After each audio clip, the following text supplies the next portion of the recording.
말씀입니다. 에베소서 1장 3절부터 14절까지는 한 문장으로 되어 있는 찬송시입니다. 하나님을 찬송하는 노래이지요.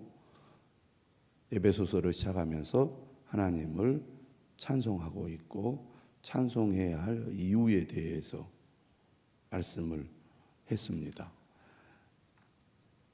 15절부터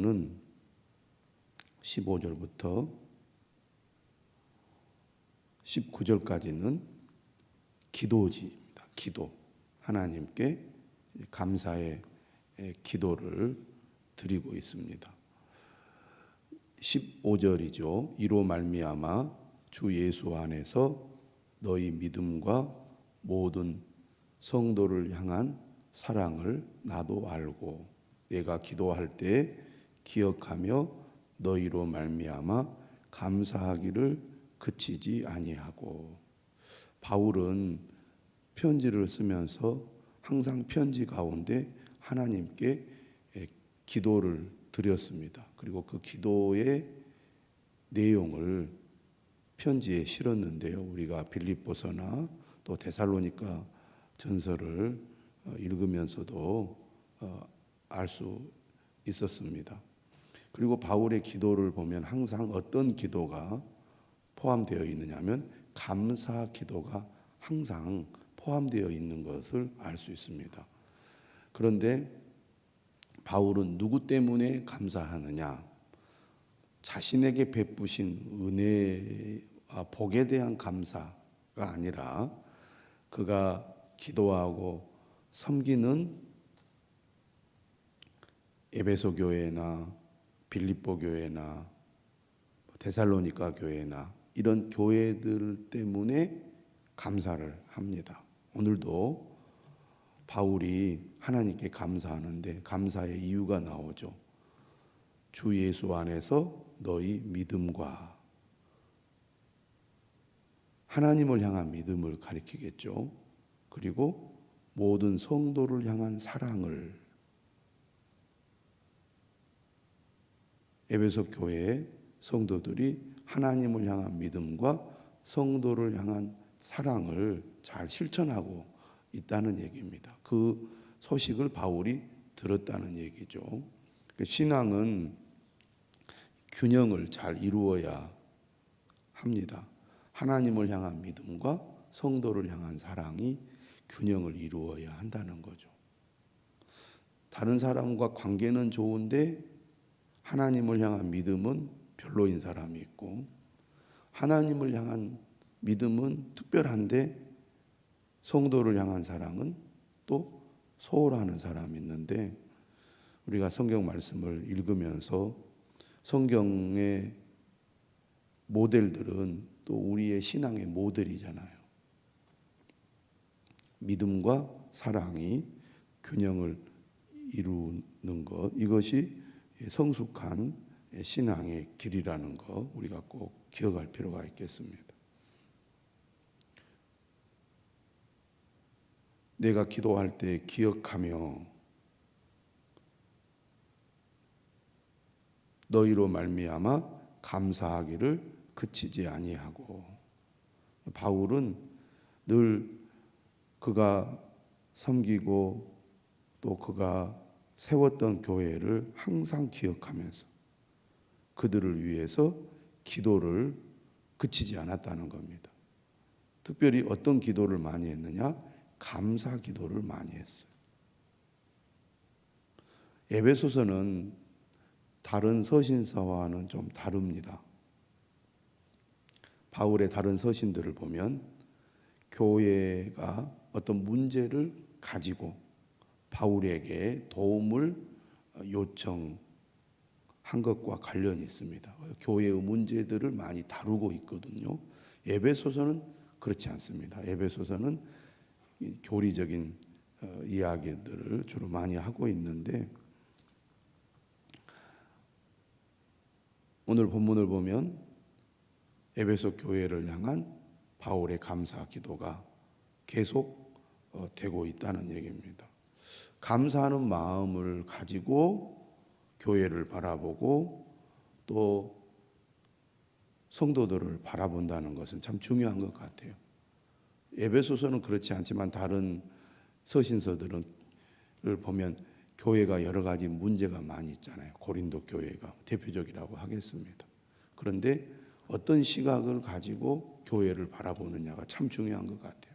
우리 교회는 이런 문제 저런 문제가 너무 많아서 마음에 안 들어 이렇게 바라볼 수도 있겠지만, 바울은 여러 가지 문제가 많음에도 불구하고 주님의 교회를 감사의 시각으로 바라보는 거죠.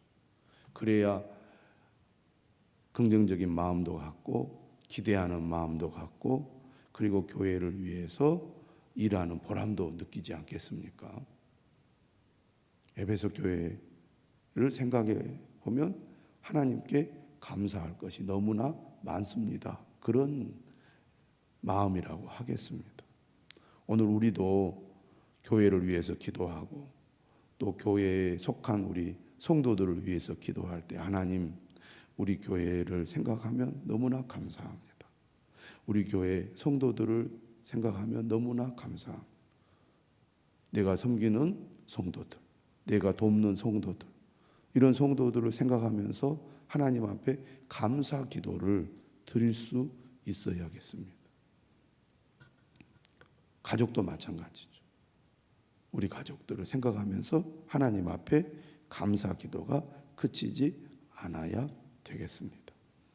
자, 그렇게 이제 바울이 말하면서 이제 어떤 기도를 바울이 구체적으로 성도들을 위해서 하고 있느냐, 17절에 보니까 우리 주 예수 그리스도의 하나님 영광의 아버지께서 지혜와 계시의 영을 너희에게 주사. 여기서 지혜와 계시의 영은 성령을 가리킵니다. 성령님은 우리에게 지혜와 계시를 주시는 분이죠. 다시 말하면 이렇게 얘기하잖아요. 너희에게 주사 하나님을 알게 하시고, 하나님이 어떤 분인지 아는 것, 이것은 인간의 지혜와 능력으로 획득할 수 있는 게 아니라는 것입니다. 하나님께서 우리에게 지혜와 계시의 영을 주셔야 하나님이 어떤 분인지 알 수 있다는 얘기입니다. 18절도 마찬가지죠. 너희 마음의 눈을 밝히사. 하나님께서 우리의 마음의 눈을 밝혀주셔야 하나님이 어떤 분인지 알고, 또 하나님께서 우리를 부르신 그 부르심의 소망이 무엇인지 안다는 얘기입니다. 하나님 우리 부르셨잖아요. 그 부르심의 내용이 바울의 찬송 시에 다 들어 있습니다. 창세전에 택하시고 기쁘신 뜻대로 예정하셔서 자기의 아들들이 되게 하셨잖아요. 어떤 사람 만드시려고? 하나님 앞에 거룩하고 흠이 없게 만드시려고. 그리스도 안에서 우리를 예정하셨습니다. 그리고 그리스도 안에서 통일되게 하려는 계획과 목적을 가지고 계시잖아요. 이 부르심의 소망이 무엇인지를 우리가 어떻게 깨닫고 알게 되느냐? 하나님께서 우리에게 성령을 주셔서 우리의 마음의 눈을 밝히실 때 그러한 하나님의 계획과 뜻을 알게 된다는 겁니다. 또 성도 안에서 그 기업의 영광의 풍성함이 무엇이며, 기업은 하나님이 우리에게 주시려는 것이죠.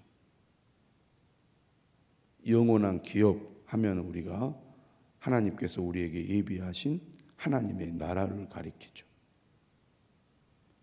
그런데 여기서 기업이라는 것은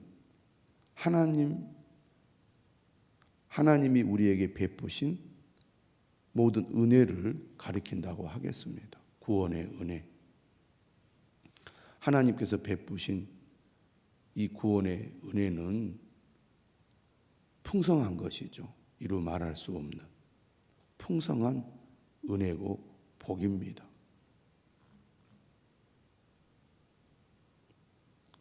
하나님께서 우리에게 예비하신 하나님의 은혜와 복이 얼마나 풍성한지 하나님께서 우리의 마음의 눈을 밝히실 때 알게 된다는 말이죠.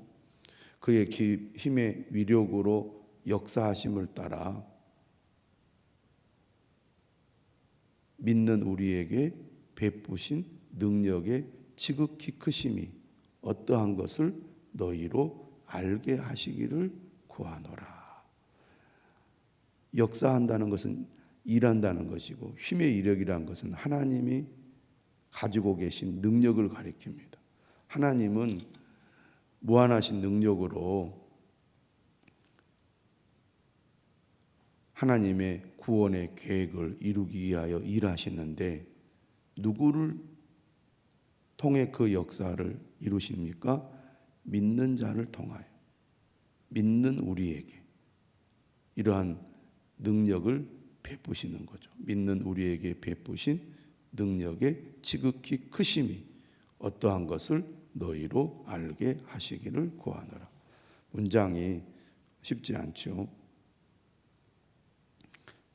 세번역은 이렇게 번역했어요. 하나님께서 우리 믿는 사람에게 강한 힘으로 활동하시는 그 능력이 얼마나 큰지를 여러분이 알게 되기를 바랍니다. 바울의 기도의 내용은 결국 우리가 하나님의 은혜, 하나님의 능력, 하나님의 계획, 하나님의 뜻이 무엇인지를 알게 되기를 기도하고 있는데 어떻게 우리가 그러한 것들을 알게 되느냐? 우리의 지혜나 능력이 아니라 하나님께서 우리에게 지혜와 계시의 영을 주셔서 우리 마음의 눈을 밝히실 때 알게 된다는 겁니다. 그러니까 우리가 성경 말씀을 통하여 하나님이 어떤 분이신지 또 하나님의 뜻이 무엇인지 하나님께서 우리에게 행하시고 이루신 것이 무엇인지 또 우리를 통해 이루시려고 하는 것이 무엇인지를 우리는 성경을 통해 알게 되는데 성경의 말씀을 우리가 진정으로 이해하고 깨닫는 것은 우리가 열심히 성경을 연구하는 것만으로는 한계가 있다는 겁니다. 성령께서 우리의 마음의 눈을 밝혀주셔야 하나님의 진리를 깊이 깨닫게 된다는 거죠. 그래서 우리가 기도할 때마다 이러한 기도를 하는 겁니다. 하나님을 깊이 알기 원합니다. 하나님의 말씀을 깊이 깨닫기 원합니다. 성령께서 우리 가운데 역사하셔서 우리의 마음의 눈을 밝힐 때 그 은혜가 임합니다. 우리가 신앙생활 하다 보면 말씀을 듣고 말씀을 배우고 믿음 생활을 하지만 마음에 잘 와닿지 않고 마음의 눈이 열리지 않아서 깨닫지 못할 때가 많거든요. 그런데 어느 순간 말씀을 듣다가 또는 말씀을 읽다가 말씀을 묵상하다가 영의 눈이 활짝 열려서 이전에는 깨닫지 못했던 하나님의 은혜나 하나님의 뜻을 깨달을 때가 있습니다. 성령께서 역사하시기 때문에 그게 가능한 거죠. 그래서 우리는 내 지혜로 내 능력으로 내가 모든 것을 다 알아내리라 이렇게 생각하기보다는 성령님께서 우리의 마음의 눈을 밝혀서 하나님의 진리, 하나님의 뜻을 깨닫도록 해달라고 기도를 해야 되겠습니다. 바울이 에베소 교회 성도들을 향하여 이런 기도를 한 것처럼 우리 또한 믿음이 없거나 믿음이 약하여 하나님의 말씀을 깨닫지 못하고 하나님의 은혜를 깨닫지 못하는 우리의 가족들, 남편이나 아내나 또 우리 자녀들을 위해서 우리가 늘 기도해야 되겠습니다. 우리 주 예수 그리스도의 하나님, 영광의 아버지께서 지혜와 계시의 영을 너희에게 주사 하나님을 알게 하시고 너희 마음의 눈을 밝히사 그의 부르심의 소망이 무엇이며 성도 안에서 그 기업의 영광의 풍성함이 무엇이며 그의 힘의 위력으로 역사하심을 따라 믿는 우리에게 베푸신 능력의 지극히 크심이 어떠한 것을 너희로 알게 하시기를 구하노라. 이 기도가 우리의 기도의 제목이 되어야 하겠습니다. 문장이 어려우니까 새 번역이라든지 다른 번역을 비교해서 여러분들이 천천히 묵상하시면 더 분명하게 알게 되리라 믿습니다. 20절이죠. 그의 능력이 그리스도 안에서 역사하사 죽은 자들 가운데서 다시 살리시고, 자, 19절에서 하나님의 능력에 대해서 말씀하셨잖아요. 하나님의 능력은 어떤 능력입니까? 그리스도를 죽은 자 가운데서 다시 살리시는 능력입니다. 또 하늘에서 자기의 우편에 오른편에 앉히사 모든 통치와 권세와 능력과 주권과 이 세상뿐만 아니라 오는 세상에 일컫는 모든 이름 위에 뛰어나게 하시고, 하나님의 능력이 예수 그리스도를 죽은 자 가운데서 살리시고 세상에 일컫는 모든 이름 위에 뛰어난 권세를 얻게 하셨습니다. 그리고 22절, 또 만물을 그 발 아래에 복종하게 하셨죠. 하나님의 능력이 예수 그리스도를 그렇게 만드신 겁니다. 그를 만물 위의 교회의 머리로 삼으셨느니라.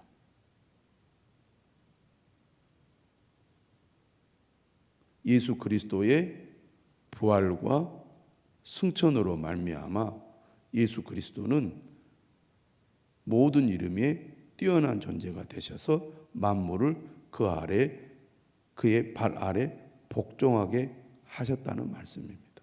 그래서 예수 그리스도는 지금 만물 위에 교회의 머리로 이 땅을 통치하고 계신다는 거죠. 교회는 그의 몸이니 만물 안에서 만물을 충만하게 하시는 이의 충만함이니라.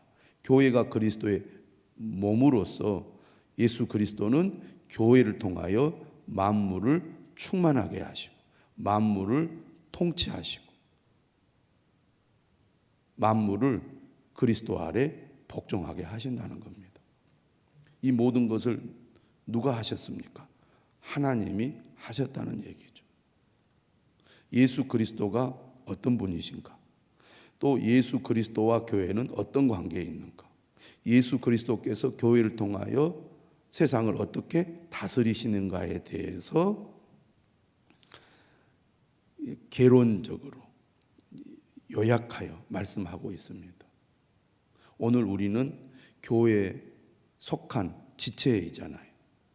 우리를 통하여 그리스도가 이 땅에서 일하시고 우리를 통하여 세상을 다스리시며 우리를 통하여 이 세상 가운데 충만하게 거하신다. 그 말씀입니다.